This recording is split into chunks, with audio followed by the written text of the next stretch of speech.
ఈ సమస్యని అప్పుల ఊబిలోకి నెట్టేసి రాష్ట్ర విభజన తర్వాత డబ్బులు లేకుండా అయిపోయిన రాష్ట్రానికి అప్పుల ఊబిలో నెట్టేసిన రాష్ట్రానికి చాలా మంది కమిటెడ్ నాయకులు కలిస్తే తప్ప దీని ఈరోజు అభివృద్ధి రాదు అనేది నాకు ప్రగాఢమైన విశ్వాసం.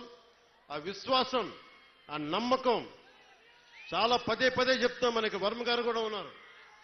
తెలుగుదేశం అధినాయకులు శ్రీ గౌరవ ముఖ్యమంత్రి శ్రీ నారా చంద్రబాబు నాయుడు గారు, ఆయన అపారమైన అనుభవం ఎందుకు కావాలని అడిగానంటే, మొదటి తారీఖు పెన్షన్లు రావాలి అంటే రాష్ట్ర ఆర్థిక లావాదేవీల్ని ఆయన అర్థం చేసుకున్నంత నేను కూడా అర్థం చేసుకోలేను.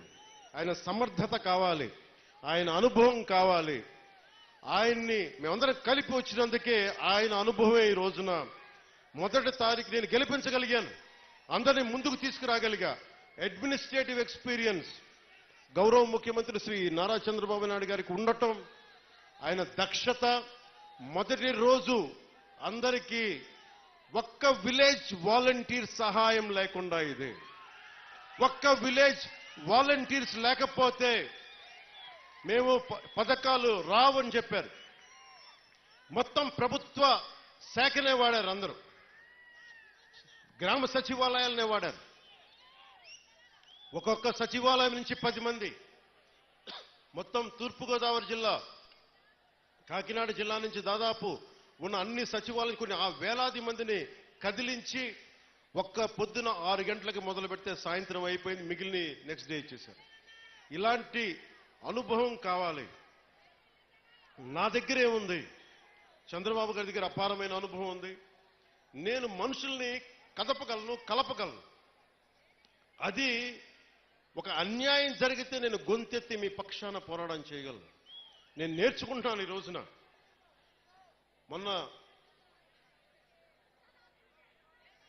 పంచాయతీరాజ్ శాఖ వ్యవస్థ గురించి ఫైల్స్ చదువుతా ఉంటే ఒకటే అనిపించింది.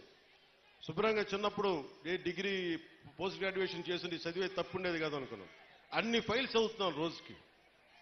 ఎప్పుడు నేను అకౌంట్స్ చూడాలి, నా పర్సనల్ అకౌంట్స్, మీ పబ్లిక్ అకౌంట్స్ కోసం నేను చూస్తా ఉన్నాను. మీకు రోడ్లు కానీ మాకు కొద్దిగా సమయం ఇవ్వండి. మీకు సింపుల్గా చెప్తున్నాను, మనకి 54 పంచాయతీలు కదా, మనకి 53 మన పిఠాపురంలోనే 54 పంచాయతీలు. 54 పంచాయతీలకి ఈ రోజున సమస్య నిధులు లేవు. మనకి నిన్న రివ్యూ చేస్తా ఉంటే కాకినాడలో క్రయ విక్రయాలు, భూముల అమ్మకాలు, క్రయం విక్రయాలు ఉంటే మనం స్టాంప్ డ్యూటీ కడతాం. ఒక ఉదాహరణకు 1000 రూపాయలు స్టాంప్ డ్యూటీ కడితే దానికి కనీసం 2% దాంట్లో డబ్బులు మనకు రావాలి, పంచాయతీలకి రావాలి. పంచాయతీలకి డబ్బులు మన స్టేట్కి వెళ్తున్నాయి కానీ అక్కడి నుంచి రావట్లా.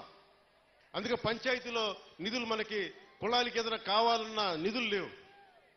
ఏ మూల చూసినా నిధుల్ని అడ్డగోలుగా దారి మళ్లించేశారు. ఋషికొండ అనే ఒక ప్యాలెస్ కట్టడానికి 600 కోట్ల రూపాయలు వెచ్చించారు. ఎవరుంటారు అక్కడ? గెస్ట్ హౌస్ అంటారు, టూరిజం శాఖ గెస్ట్ హౌస్ అంటారు. సరే, సంతోషం, అది మీ సొంత ఇల్లు కాదని మీ ఆర్గ్యుమెంట్ కూడా నేను ఒప్పుకుంటున్నా. ఆ ఖర్చు అవసరమా?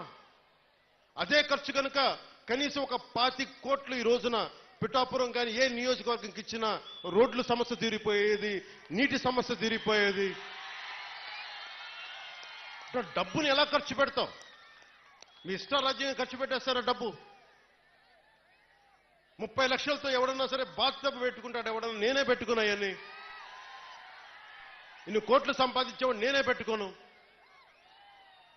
మొన్న నా క్యాంప్ ఆఫీస్ తీసుకెళ్ళి మీకు చెప్పండి సార్ ఎలా చేయమంటారు ఉన్నతాధికారులు అడిగితే నాకు ఏం వద్దండి, ఒక్క ఫర్నిచర్ మీరు కొనొద్దు, ప్రభుత్వం డబ్బులు వేస్ట్ చేయొద్దు. ఎందుకు వేస్ట్ చేయొద్దన్నానంటే, నేను కనుక ఒక 10,000 రూపాయలకి ఫర్నిచర్ కొంటే